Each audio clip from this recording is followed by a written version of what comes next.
ప్రేక్షకులకు నమస్కారం. నేను మీ డాక్టర్ పిఎస్ సాగర్. నేను అక్యుపంక్చర్ అండ్ ఫంక్షనల్ మెడిసిన్ ఎక్స్పర్ట్ని. గత 20 సంవత్సరాలుగా నేను second life rehabilitation hospital Banjara hills road number 2లో ప్రాక్టీస్ చేస్తున్నాను. సో ఈరోజు మీకు అవగాహన కలిగించబోయే టాపిక్ వచ్చేసి cervical spondylitis and frozen shoulder అండి. అంటే ఈ వెన్నుపూసలో మనకి మెడకి సంబంధించిన నొప్పులు ఉంటాయి కదా చాలామందికి. సో మెడ సంబంధించిన సమస్యలకి ఎలా ఈరోజు అంటే కంప్లీట్గా అసలు ఎలా ప్రివెంట్ చేయాలి, ఎలా క్యూర్ చేసుకోవాలి, అనవసరమైన సర్జరీస్, అనవసరమైన మెడికేషన్ నుంచి మరి లేకుండానే కంప్లీట్గా ఎలా రికవర్ చేసుకోవాలో ఈరోజు మీకు పూర్తిగా అవగాహన కలిగించిపోతున్నాను. దయచేసి ఈ వీడియో లాస్ట్ వరకు చూడాల్సిందిగా మీ అందరికీ మనవి. తర్వాత ఫస్ట్ థింగ్, మెడ నొప్పి అనేది ఆల్మోస్ట్ అందరం కూడా ఎంతో కొంత ఎక్స్పీరియన్స్ అవుతాం. ఇది మొత్తం వెన్నుపూస మోడల్ చూసుకోవచ్చు మీరు. దీంట్లో ఈ పార్ట్ ఈ సర్వైకల్ అని చెప్తాము. సో ఈ సర్వైకల్ మన మెడ సంబంధించిన ఎముకలు మనం చెప్పొచ్చు. మధ్యలో మీరు గమనిస్తే ఇక్కడ డిస్క్లు కనబడుతున్నాయి అండ్ నరాలు కూడా కనబడుతున్నాయి.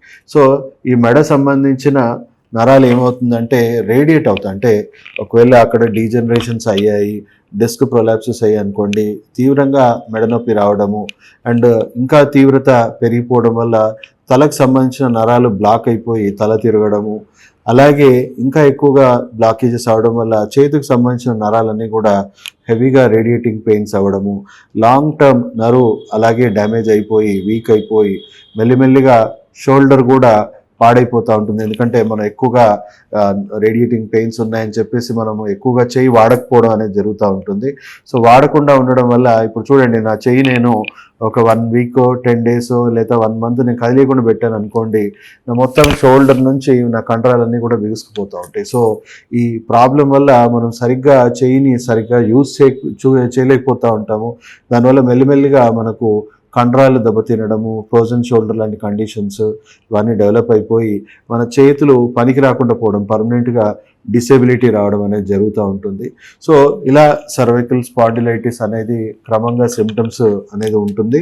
సో చూసుకుంటే స్టేజెస్ వైజ్ అసలు ఎందుకు వస్తుంది, ఏ కారణాల వల్ల వస్తుందంటే మనము దాదాపు చెప్పాలంటే 99% ఇది ప్యూర్గా జీవనశైలి సంబంధించిన వ్యాధులు. అంటే జీవనశైలి అంటే మన డైట్, లైఫ్ స్టైల్, స్ట్రెస్, ఇమ్యూనిటీలో మనం టైంకి తినకపోవడం వల్లనో, లేదా రాంగ్ ఫుడ్ హ్యాబిట్స్ ఉండడము, లేదా స్ట్రెస్ ఎక్కువగా ఉండడం వల్లనో, లేదా ఇమ్యూనిటీ బాగాలేకపోవడం వల్లనో మన బాడీలో ఏం జరుగుతుందంటే ఇన్ఫ్లమేషన్ చాలా మటుకు ఏమవుతుందంటే ఇన్ఫ్లమేషన్ బాగా గట్ హెల్త్ నుంచి ఇన్ఫ్లమేషన్ రావడము, లేదా కార్టిసల్స్ పెరిగిపోవడం వల్ల యాసిడ్స్ పెరిగిపోయి ఇన్ఫ్లమేషన్ పెరగడము. సో ఇన్ఫ్లమేషన్ అంతా కూడా మన హార్ట్, వెన్నుపూస, బ్రెయిన్కి తగులుతూ ఉంటుంది. సో తగలని చోట అక్కడ మనకి డీహైడ్రేషన్ ఎక్కువగా క్రియేట్ అయ్యి అక్కడున్న ఎముకల్లో డీహైడ్రేషన్ వచ్చి డిస్క్ డీజనరేషన్స్ అయ్యి మెల్లిమెల్లిగా డిస్క్ ప్రొలాప్సెస్ అయ్యి నరాలు అనేవి కంప్రెస్ అవ్వడం జరుగుతూ ఉంటుంది. సో సర్వసాధారణంగా చూసుకుంటే అందరికీ ఫస్ట్ స్టేజ్ డ్యామేజెస్ ఉన్నాయి, బట్ మనం నొప్పులు సిమ్టమ్స్ లేవు.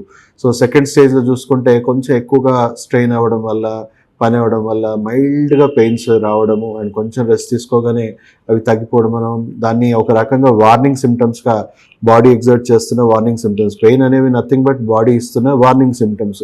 ఎంత ఎక్కువ డ్యామేజ్ ఉంటే అంత ఎక్కువగా సిగ్నల్స్ అనేవి మనకి అంతా ఉంటుంది. అంటే ఆకలి వేస్తుంది, దాహం అవుతుందని ఎలా ఉంటుందో అలాగే ఈ పెయిన్స్ ద్వారా కూడా మీ బాడీ మీకు చెప్పబోతుంది, అంటే చెప్తుంది ఏం జరుగుతుంది, డ్యామేజ్ ఎలా జరుగుతుంది అనేది చెప్తా ఉంది, కమ్యూనికేషన్ ఇస్తూ ఉంది.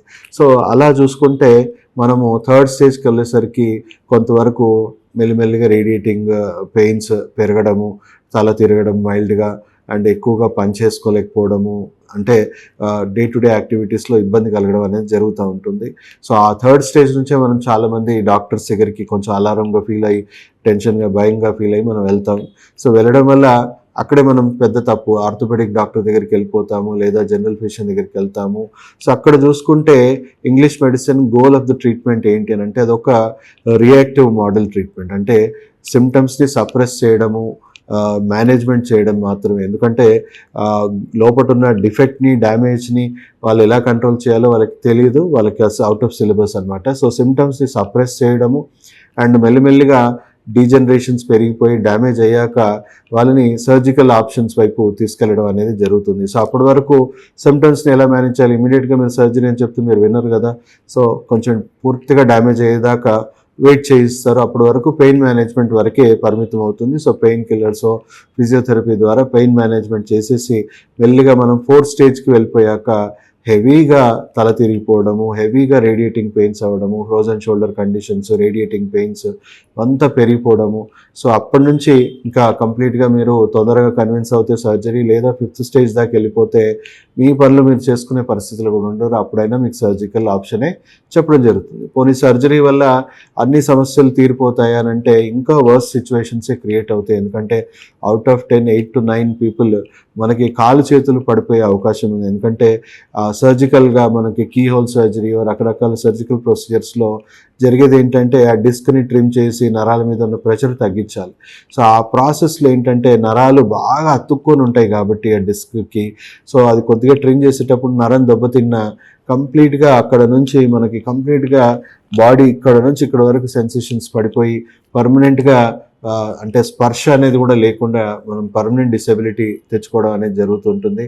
అండ్ ఒకవేళ సక్సెస్ అయిన మీకు మెడలో స్క్రూలు అవి బిగించడం వల్ల హెవీ స్టిఫ్నెస్ వల్ల మీ మెడ అటు ఇటు కూడా ఇంకా తిరిగే అవకాశం ఉండదు. కదలికలు లేకపోవడం వల్ల అక్కడున్న కండరాలు అన్నీ బిగుసుకుపోయి ఇంకా వర్స్ట్ సిచ్యువేషన్ సినారియో అనేది క్రియేట్ అవుతుంది. అండ్ ఈవెన్ సర్జన్ కూడా మళ్ళీ ఇంకో ట్రీట్మెంట్ చేయడానికి సిద్ధపడరు. ఎందుకంటే కొద్దిగా అటు ఇటు అయినా మళ్ళీ కాలు చేతులు పడిపోయే అవకాశాలు ఎక్కువ ఉంటాయి. సో WHO గైడ్లైన్స్ ఏంటంటే ఈవెన్ సర్జన్స్ని కూడా కంప్లీట్గా పెయిన్ కిల్లర్స్ ఇవ్వకండి, దానివల్ల కిడ్నీలు పాడైపోతూ ఉన్నాయి, రకరకాలుగా వాళ్ళకు పెద్ద పెద్ద హెల్త్ ఇష్యూస్ వస్తూ ఉన్నాయి. And long term pain killer exposure వల్ల అండ్ మెల్లిమెల్లిగా ఈ సర్జరీస్ వల్ల కూడా చాలా హాని జరుగుతుంది. అంటే ఒక యాక్సిడెంట్ జరిగింది, ఏదో పెద్ద ఇష్యూ అయింది అంటే సర్జరీస్ చేయొచ్చు. జీవనశైలి వ్యాధుల వల్ల అందరినీ సర్జరీస్కి తీసుకెళ్లడం కానీ మెడిసిన్స్ వాడించడం కానీ చాలా పెద్ద తప్పుగా మనం పరిగణించవచ్చు. సో ఈ పరిస్థితులను తగ్గించడానికి అనవసరమైన మెడిసిన్, అనవసరమైన సర్జరీస్ తగ్గించడానికి మోడర్న్ ట్రెడిషనల్ మెడిసిన్ అంటే ఫంక్షనల్ మెడిసిన్, అక్యుపంక్చర్ ఇలాంటి ట్రీట్మెంట్స్ని ప్రోయాక్టివ్గా తీసుకోమని చెప్తుంది. ఎంత అర్లీగా ఈ వైద్యాన్ని మీరు తీసుకోగలిగితే అంత తక్కువ డ్యామేజ్తో పూర్తిగా రికవర్ అయ్యి కంప్లీట్గా మళ్ళీ నార్మల్ లైఫ్, అంటే పేషెంట్ జీవితాంతం పేషెంట్గా ఉండాల్సి వస్తుంది ఇంగ్లీష్ మెడిసిన్లో. కానీ ఇక్కడ పేషెంట్ అనేది కాన్సెప్టే ఉండదండి. మీరు త్వరగా రికవర్ అయిపోయి మళ్ళీ కంప్లీట్ నార్మల్ లైఫ్ అనేది లీడ్ చేయొచ్చు. అండ్ ప్రొయాక్టివ్నెస్ మీకు నేర్పిస్తాం. మళ్ళీ ఎలాంటి కారణాల వల్ల ఇది డ్యామేజ్ అయిందో మీరు ఆ జీవనశైలిలో మార్పులు చేసుకొని మళ్ళీ జీవితంలో డ్యామేజెస్ కూడా అవ్వకుండా చూసుకోవచ్చు. సో దీనివల్ల పేషెంట్ కంప్లీట్గా మీరు ఏమవుతుంది సిచ్యువేషన్, ఇప్పుడు బాడీలో ఎలాంటి ఫంక్షనల్ డిఫెక్ట్స్ ఉన్నాయని అనలైజ్ చేస్తాం, మీరు ఏ స్టేజ్లో ఉన్నారు అనేది అనలైజ్ చేస్తాం. సో ఒకవేళ డ్యామేజ్ హెవీగా ఉందనుకోండి, 4th స్టేజ్ 5th స్టేజ్లో ఉందనుకోండి, కంప్లీట్ బెడ్ రెస్ట్లో ఉంచి నాన్ సర్జికల్గా మెల్లిమెల్లిగా ఆ డిస్క్లో ఒకవేళ సెట్ అయ్యే పరిస్థితిలో ఉంటే నాన్ సర్జికల్గా సెట్ చేస్తాము అక్యుపంక్చర్ డీకంప్రెషన్ ప్రోటోకాల్స్లో. అంటే హువాటువా జియాజిన్ ప్రోటోకాల్స్ అని కూడా అంటారు వరల్డ్ వైడ్ దాన్ని. సో లేదా ఒకవేళ చాలా ఎర్లీ స్టేజ్లో మీరు 3rd స్టేజ్లోనే వచ్చారనుకోండి, మైల్డ్గా కైరోప్రాక్టికో లేకపోతే ఈ డాన్ థెరపీ లాంటి నాన్ ఇన్వేజివ్ ట్రీట్మెంట్స్ చేస్తాం. ఎందుకంటే 4th స్టేజ్ 5th స్టేజ్లో దయచేసి ఎప్పుడు కూడా ఈ కైరోప్రాక్టిక్లు ఇవి చేయకూడదు. ఎందుకంటే టేర్ డ్యామేజ్ అనేది చాలా హెవీగా జరుగుతుంది. సో ఇవన్నీ ఎక్స్పెరిమెంట్స్ అన్ని కూడా 3rd స్టేజ్ వరకు నాన్ ఇన్వేజివ్ ట్రీట్మెంట్స్ వర్తిస్తుంది. ఎందుకంటే మీకు ఆ స్ట్రక్చర్లో ఇంకా తట్టుకునే శక్తి సామర్థ్యాలు ఉంటాయి కాబట్టి వర్తిస్తుంది. సో లోపల ఉన్న డ్యామేజ్ ఆపేసి, అంటే ఇప్పుడు హెల్త్ తగ్గితేనే కదండి డిసీజ్ వచ్చేది. సో హెల్త్ని ఇంప్రూవ్ చేస్తే డిసీజ్ ఆగిపోతుంది. అండ్ ఇంకా హెల్త్ని ఇంప్రూవ్ చేస్తే డిసీజ్ రివర్సల్ కూడా అవుతుంది. చాలా మటుకు బాడీ సెల్ఫ్కి ఎంతైతే అంత దాని సామర్థ్యం మేరకు హీల్ చేసుకుంటుంది. సో లిమిట్కి మించిన స్ట్రక్చరల్ డ్యామేజెస్ ఏవైతే ఉన్నాయో అవి సర్జికల్గా వెళ్లకుండా చాలా మటుకు 90% కండిషన్స్ నాన్ సర్జికల్గానే మనం క్లియర్ చేసుకొని కంప్లీట్గా పూర్తిగా రికవర్ అవ్వచ్చు. అండ్ మీకు సెల్ఫ్ హెల్త్ కేర్ నేర్పిస్తాము. దేనివల్ల మీకు ప్రాబ్లమ్స్ వచ్చాయో 90% జీవనశైలి వ్యాధులే కదా, జీవనశైలిని బాగా చేసుకొని డైట్ లైఫ్ స్టైల్ మెయింటైన్ చేసుకుంటే 90% డిసీజ్ రావు, దాంట్లో ఇవి కూడా రిపీట్ అవ్వవు.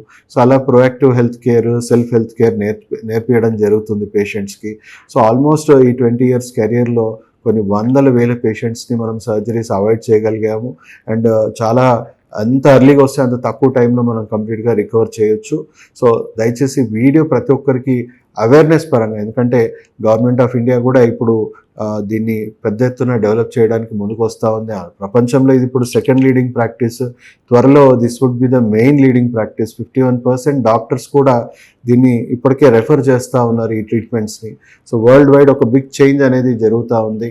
సో ఈ వీడియో చేయడానికి ముఖ్య ఉద్దేశం కూడా అవేర్నెస్ లేక చాలామంది వాళ్ళు ప్రాణాలు కోల్పోవడము, వాళ్ళ జీవితాలు పాడు చేసుకోవడము జరుగుతూ ఉంది. సో అవేర్నెస్ పెంచాల్సిన అవసరం ఉంది. దయచేసి ఈ వీడియో ప్రతి ఒక్కరికి షేర్ చేసి అందరికీ ఈ విషయాన్ని తెలియజేయడం వల్ల ఎవరికో ఒకరికి ఏదో రకంగా ఈ వీడియో వల్ల వాళ్ళకి చాలా మంచి జరుగుతుంది వాళ్ళ జీవితంలో. సో దయచేసి ఈ వీడియో ప్రతి ఒక్కరికి షేర్ చేయాలని కోరుకుంటూ సెలవు తీసుకుంటూ మీ డాక్టర్ సాగర్.